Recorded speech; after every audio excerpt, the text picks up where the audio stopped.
أعوذ بالله من الشيطان الرجيم. بسم الله الرحمن الرحيم. الحمد لله رب العالمين، والصلاة والسلام على رسولنا محمد الأمين.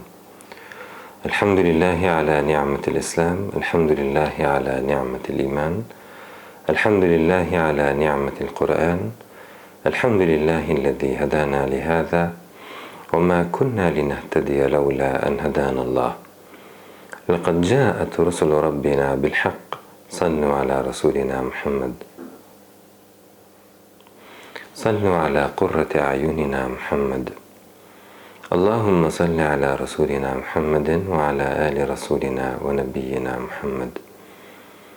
كلما اختلف الملوان وتعاقب العصران وكرر الجديدان واستقبل الفرقدان، وبلغ روحه وأرواح أهل بيته منا التحية والسلام. أعوذ بالله من الشيطان الرجيم. بسم الله الرحمن الرحيم.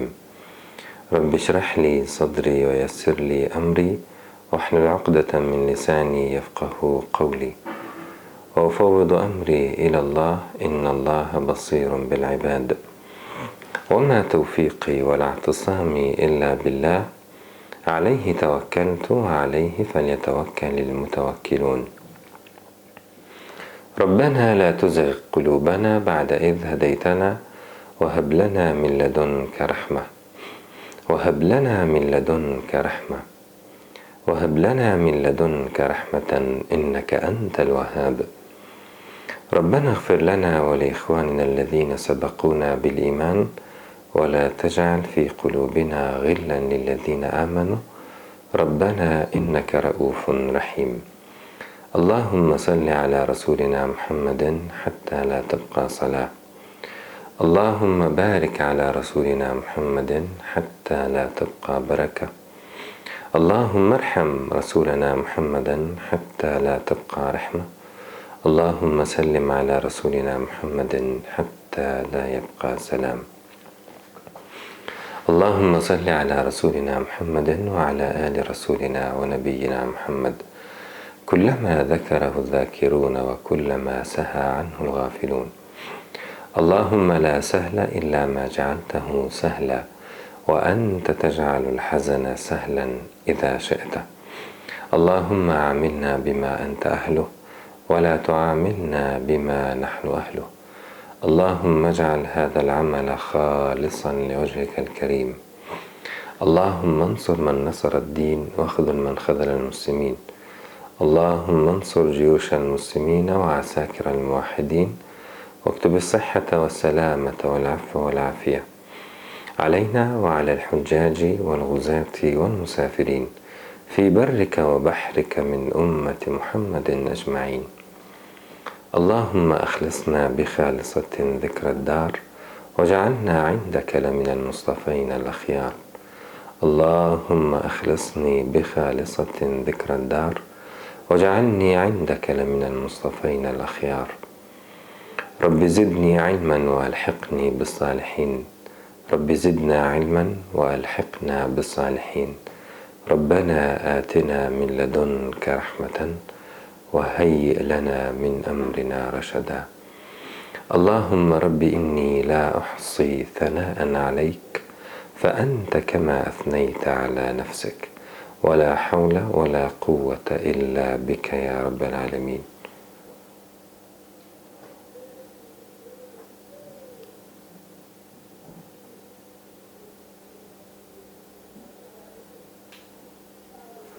وذكر فإن الذكرى تنفع المؤمنين. وذكر بالقرآن من يخاف وعيد، وأما بنعمة ربك فحدث.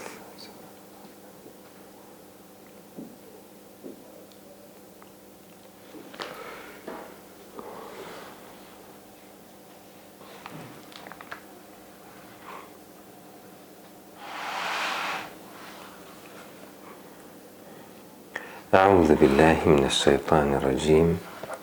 بسم الله الرحمن الرحيم. قلنا اهبطوا منها جميعا، فإما يأتينكم مني هدى فإما يأتينكم مني هدى فمن تبع هداي فلا خوف عليهم ولا هم يحزنون والذين كفروا وكذبوا بآياتنا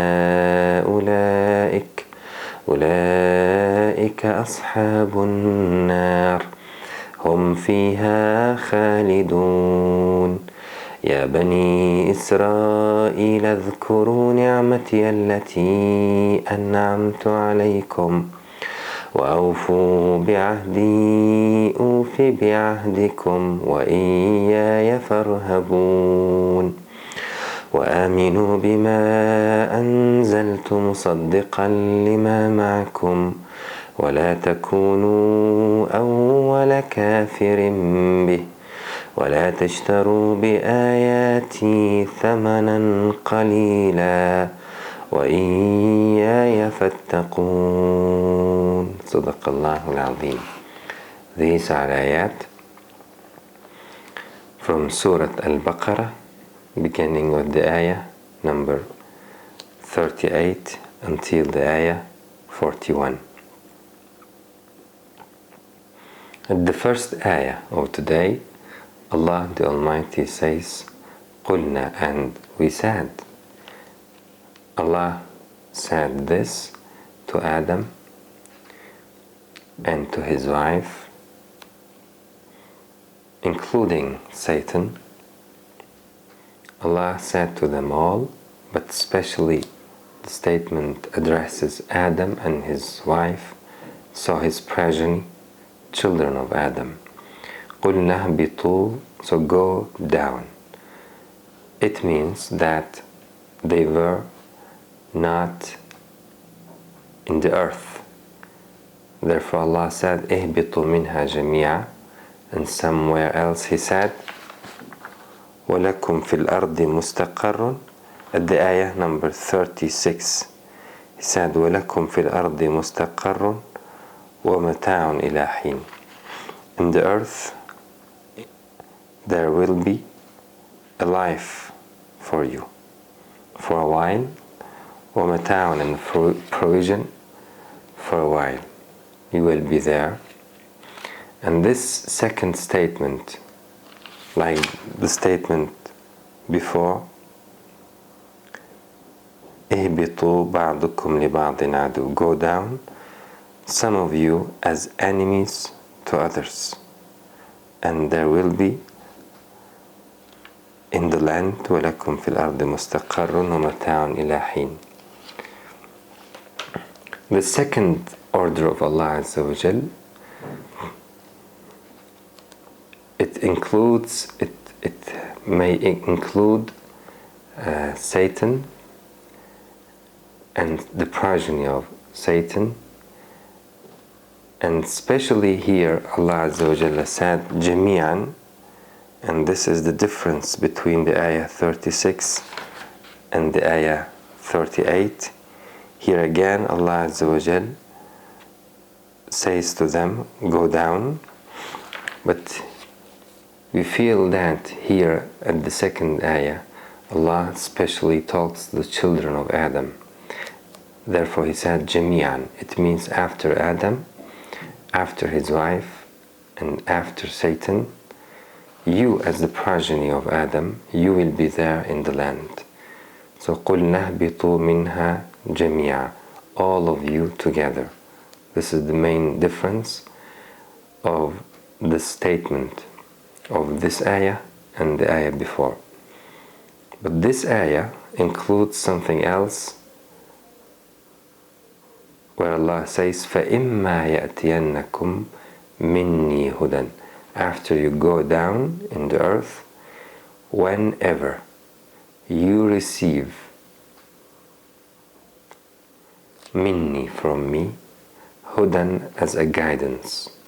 فَمَنْ تَبِعَ هُدَايَ, whoever receive a guidance from me, then follows my guidance. فَمَنْ تَبِعَ هُدَايَ, whoever follows my guidance, فَلَا خَوْفٌ عَلَيْهِمْ, then there shall be no fear over them or for them.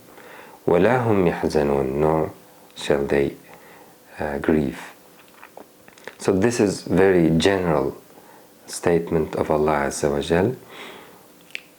It's understandable that it includes or addresses especially the progeny of Adam alayhi salam.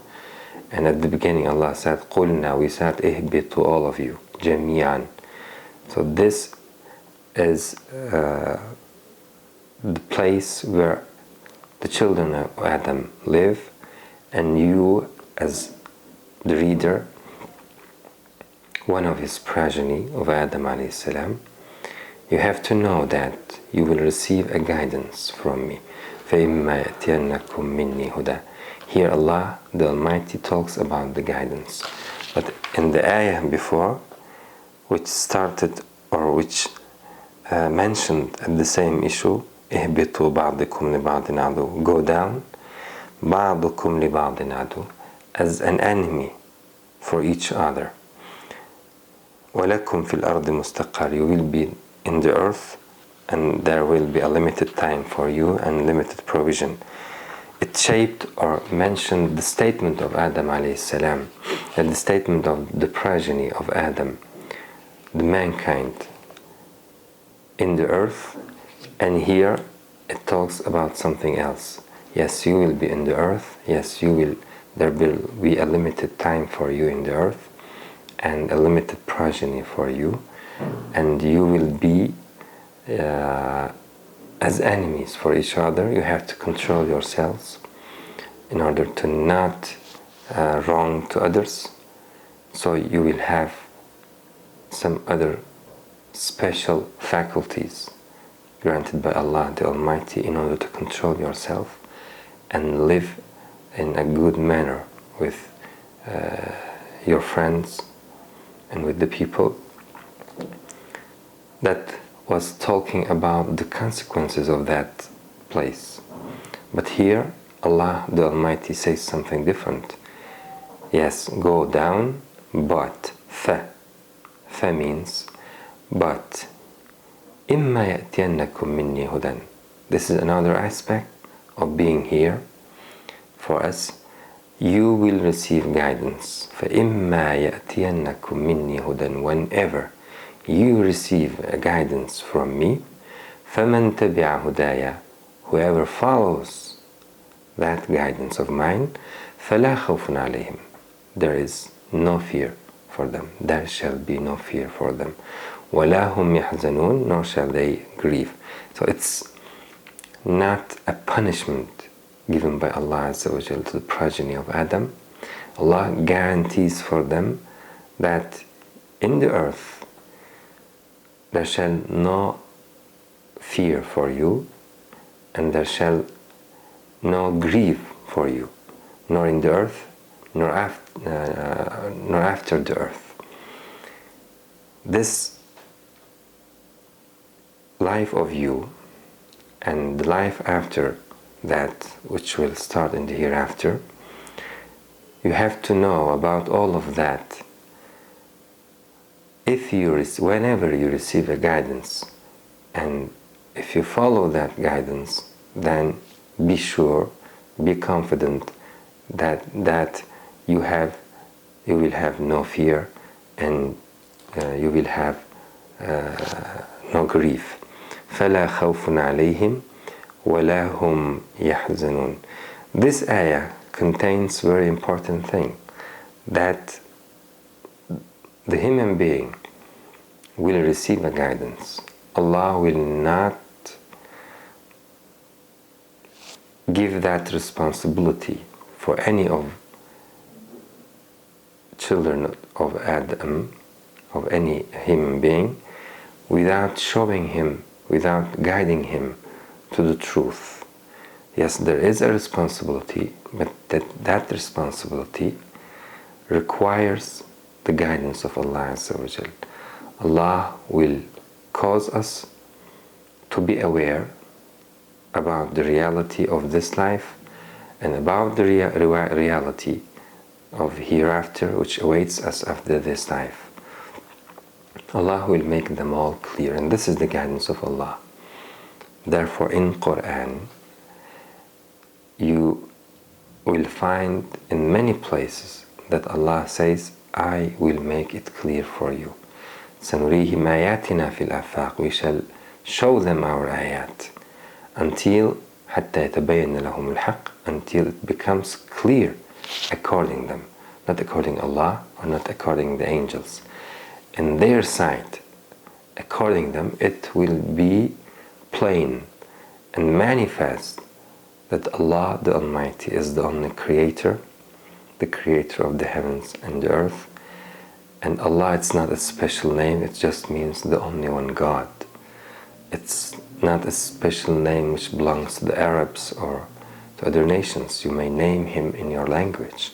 The God, the only one God, the creator of the heavens and earth. The human being will be fully aware about this reality, that there is no deity other than the creator of the heavens and earth.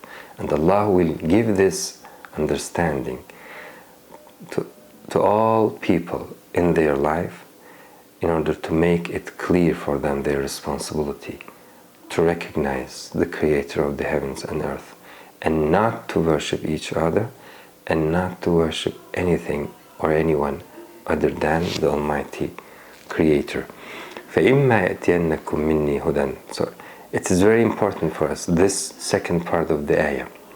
It's very important for us, for our future, that Allah says, you will receive that guidance, and you will have potentially ready to understand that guidance. These things is up to Allah, are up to Allah Azza wa Jal. He will prepare them all. You will receive that guidance, and you will have many faculties in order to understanding them. After realizing the reality, your responsibility is to acknowledge the truth and not to deny it. If you acknowledge it, if you're not one of those who deny the truth or keeping themselves about the reality in order to deny it, they will lose. They are the losers. They shall be the losers. But if you are open-minded, then there is no fear for you. Whenever you receive any truth of any matter, about any matter, if you are ready to acknowledge it after convincing yourself, that is very important. So the ayah means you will be able to understand it. Whenever you receive my guidance, if you follow my guidance, so this statement requires that there shall be a guidance coming from the Creator, and then that we will be ready in order to recognize that guidance of Allah. If we are not ready in our creation naturally, if we are not ready in order to distinguish the statement of Allah Azza wa Jal and the statement of the liars, the others, then there shall be no responsibility for us. We will not be able to realize the truth. So Allah, if in that case, if Allah putting that responsibility over us without making us ready for that responsibility, then Allah will be a wrongdoer. It's not justice. It's not true about Allah Azza wa Jal. Allah is the just one, and He says you will be sure about my statement. You will be sure about the truth. I will make you fully aware about the reality. This is the guidance of Allah Azza wa Jal. So it's not something confused, something mixed up, which is impossible to understand it, which is very complex in order to understand it. So the human being is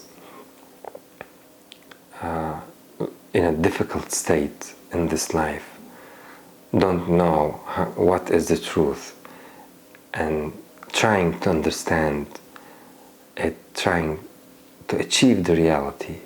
But some of them can but the others, they do not have sufficient faculties in order to understand reality. If that's the case, then Allah is not the just one. It's not justice. But Allah in Quran says, you all, those who have the responsibility, we are not talking about some people who are created by Allah as mad, who has no reason. Then Allah says they do not have responsibility. He is talking about those who created for this test in this life. Some enters this test as mad, those who mad, or some enters to this test for just single days or for just some years without being adult and without reaching that age in order to be responsible before Allah Azza wa Jal. These types of people, they are as if they are not entering this test, so there is no responsibility for them. We are talking about those who have the responsibility, who have the understanding to realize the reality. If you say, I am one of those who cannot understand the truth, so I reject them. Maybe they are truth, but I'm not capable to realize them. Will Allah punish me? If you are sincere in what you say, then Allah will not punish you. Because Allah says, لا يكلف الله نفسا إلا ما أتاها. Allah do not charge anyone with something. No task for someone, does not give any task for someone and responsibility without giving him that ability to fulfill it. لا يكلف إلا ما أتاها. He does not give any responsibility before giving the ability, the faculties, in order to fulfill that responsibility. So this is the statement of Allah Azza wa Jal, and somewhere else He said, لا يكلف الله نفسا إلا وسعها. Allah do not charge anyone with something beyond his capacity. إلا وسعها. So first of all, Allah gives that capacity, and then He questions him, or He giving that responsibility, putting that responsibility over him to do that. فَإِمَّا يَأْتِيَنَّكُمْ مِنِّي. So this is the justice of Allah Azza wa Jal, and nothing beyond our taqa, our capacity, our ability. Allah will teach us. So He mentioned at the beginning, فَإِمَّا يَأْتِيَنَّكُمْ مِنِّي هُدًى. Then He says, فَمَنْ تَبِعَ هُدَايَ. The responsibility comes after Allah saying, whenever you receive my guidance. فَإِمَّا يَأْتِيَنَّكُمْ. Whenever you receive my guidance. So if there is no guidance, then what shall we follow? If we do not know the truth, what should we follow? Should we produce the truth by ourselves? سبحانك لا علم لنا إلا ما علمتنا. We do not have any knowledge other than Allah teach us. He is the one who created us. So at the beginning He should teach us, show us our way, the truth, and then asking us to follow that truth, commanding us to follow that truth. فَإِمَّا يَأْتِيَنَّكُمْ مِنِّي هُدًى. So it is very clear in Quran. So there is no any injustice in the test of Allah subhanahu wa ta'ala in this life. فَإِمَّا يَأْتِيَنَّكُمْ مِنِّي هُدًى. Whenever you receive a guidance from me, فَمَنْ تَبِعَ. Some may ask why Allah at the beginning had tested Adam in paradise, while He tests us in this life, in the earth. It's not justice. They may ask in this way, but it's not truth. if Allah is the one who creates and then tests His creatures, then Allah has every right to test His creatures wherever He wills. As your teacher, He may test you in that classroom or in some other classrooms. This is up to Him. So Allah wanted to test the progeny of Adam alayhi salam in the earth. He says, whenever you receive my guidance, if you follow your guidance, then don't fear. There shall no fear for you. This is the guarantee of Allah Azza wa Jal. So there is not any case of injustice here. And some said that it was not the paradise of eternity. It was a paradise of this earth. Somewhere, maybe a garden, a beautiful garden in a hill, somewhere in the earth. And then Allah said, "Ihbitu minha jami'a," go down from that hill, from that garden of the earth, and send them down somewhere else in the earth.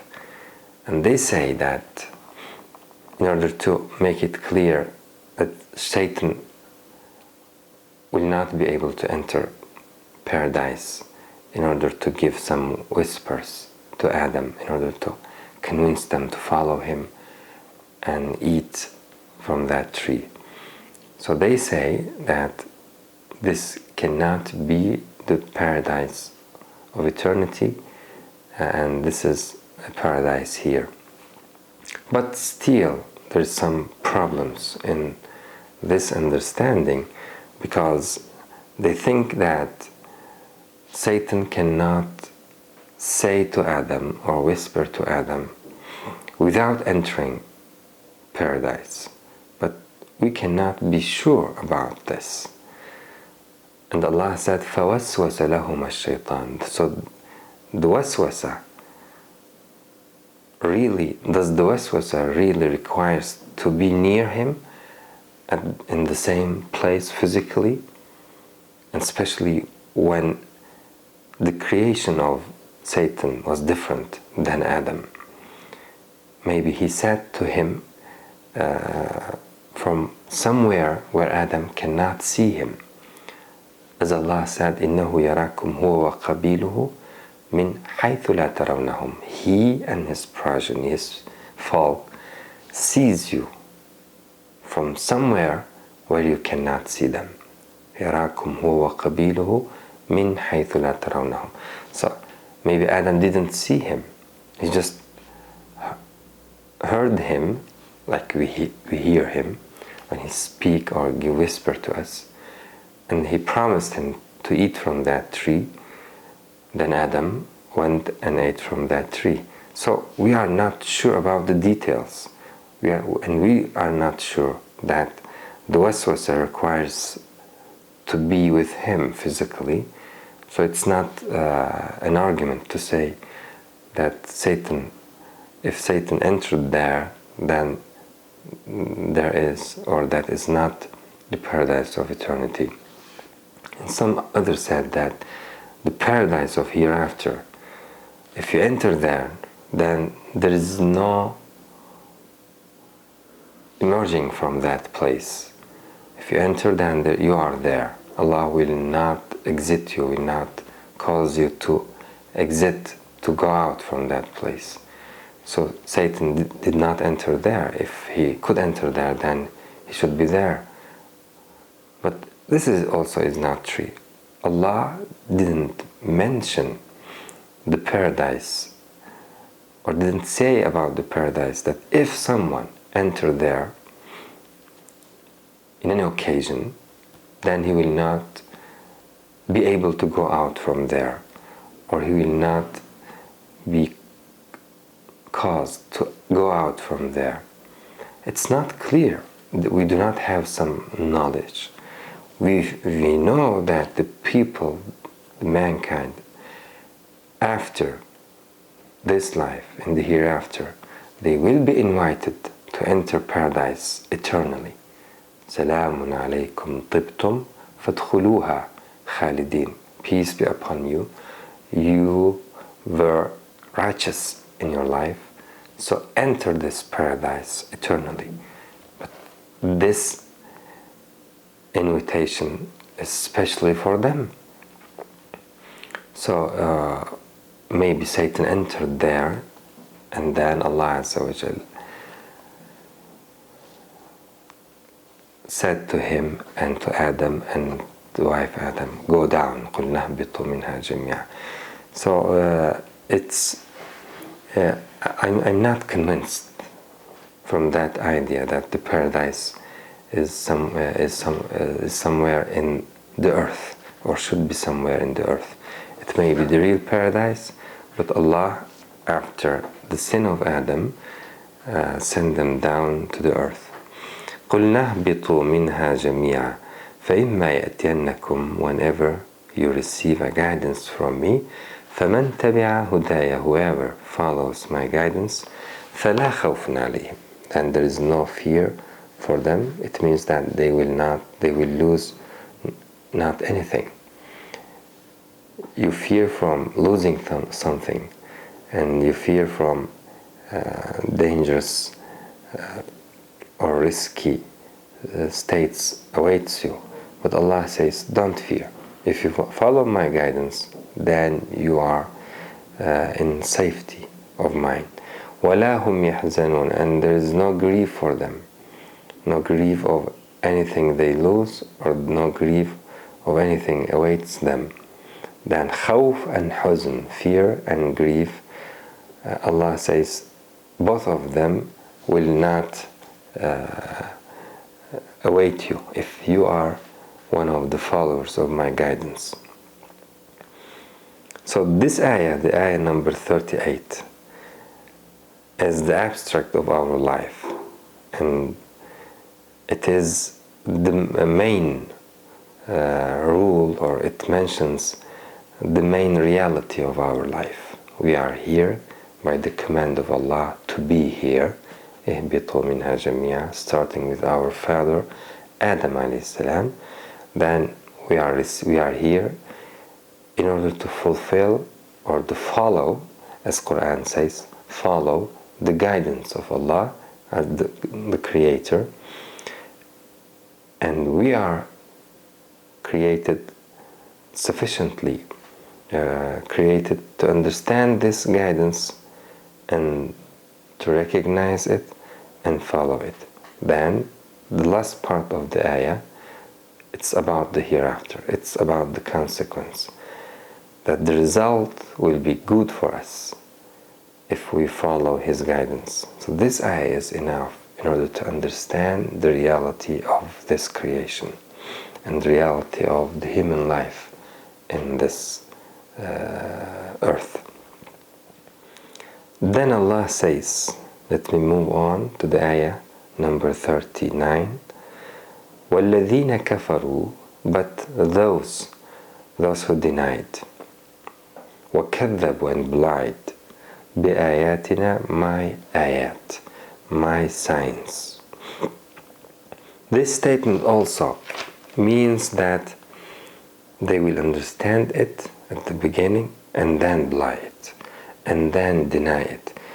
You cannot deny something without seeing it, without understanding it. They will understand that this is the signs of Allah, that this is the verses of Allah Azza wa Jal, that this is the reality. Believing in one Creator,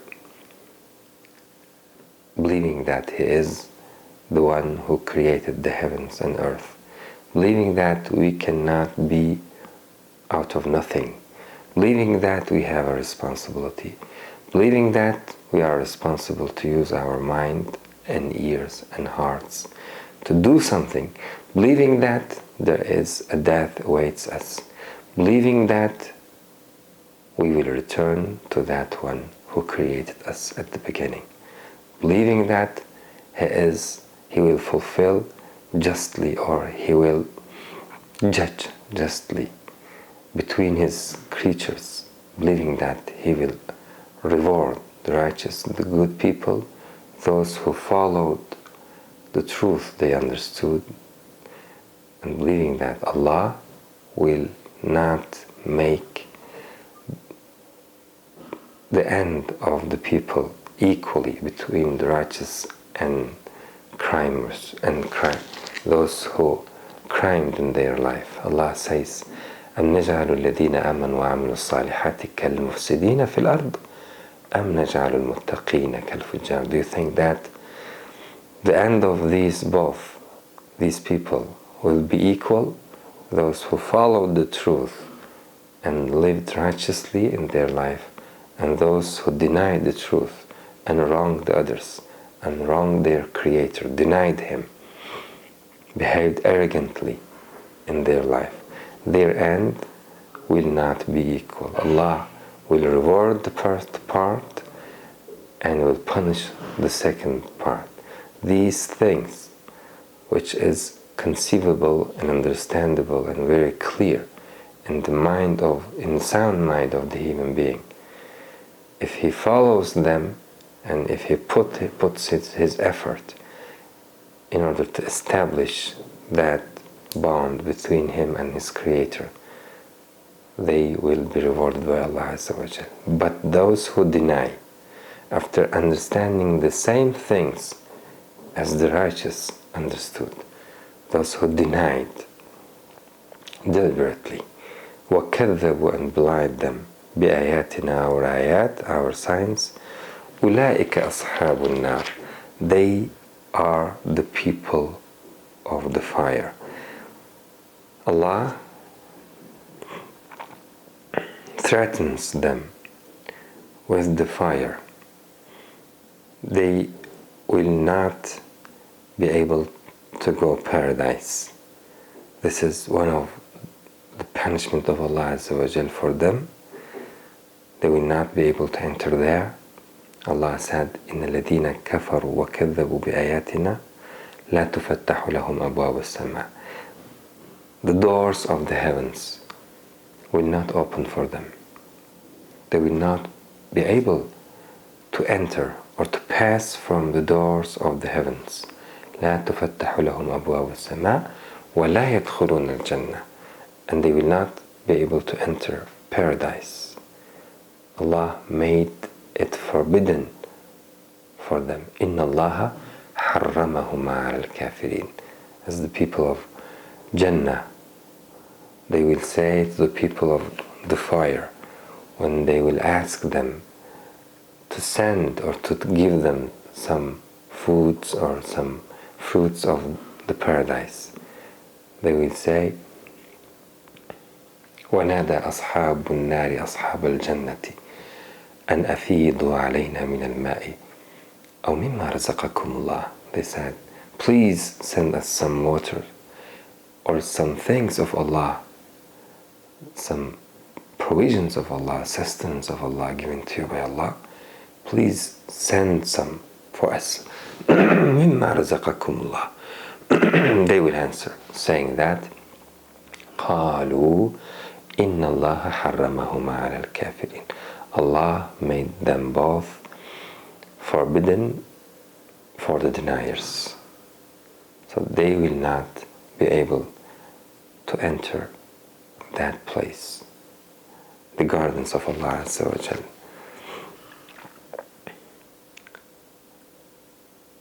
Moreover, Allah said, they will enter the fire. أُولَٰئِكَ أَصْحَابُ النَّارِ. Allah will put them or will cast them into the fire. أُولَٰئِكَ أَصْحَابُ النَّارِ. And it's not for a while, it's not for some years. هُمْ فِيهَا خَالِدُونَ. They are eternal therein. They will be eternal therein. هُمْ فِيهَا خَالِدُونَ. Allah will not stop punishing them. And the hellfire is not for some years. The place is eternal. And the people will be created, recreated eternally therein. كُلَّمَا نَضِجَتْ جُلُودُهُمْ. Whenever their skins, whenever it burns, whenever it burns, Allah will give them new skins ليذوقوا العذاب, in order to cause them to test the punishment, the pain of that punishment. So another question, why Allah punished them eternally? There's no question of any other saying why Allah rewarding them eternally in paradise. It's understandable. This is the reward of Allah Azza wa Jal, and no one will reject it. But when we come to the punishment, we ask why Allah punished them eternally. They sinned, or they produced some sin in their life, for example 50 years or 60 years or maybe 100 years. Then let Allah, if He wants to punish them, then let Him punish 100 years, or let Him punish them 50 years or maybe 10 years. Why does Allah punish them eternally in hellfire? Is it not injustice? Some questions like this we hear. As a response to this question, as a reply, we should say that in the Quran, the sin of the human being, it's not up to the time, or it does not mean that the sin which the human being did this sin in a year, for example, then the punishment should be in 1 year, because the amount of the sin is linear with the years. There's no something like this. May someone crime in a minute, and then the punishment may be for years. For example, he may kill someone in seconds. Then can we say that we should punish him in some seconds? He just crimed or did this evil thing in a day, for example. Can the judge say we cannot punish him more than 1 day? So there is no, it's not true to speak about the time when we are speaking about the evil things, when we are speaking about the crimes. The crimes is not, it's not mandatory to evaluate them with the time. Time is something different. You may do something evil in a year, for example, but it can be lesser or smaller than someone who does a different crime or different sin in just few seconds. So the time is not important here. The important thing here is the crime itself, how big it is. Allah says, if you deny me, then you crime or you sin, very big sin. It's very, very big sin, and it is unforgivable sin. I will forgive you in this life, and I will let you to live more and more and more throughout your life.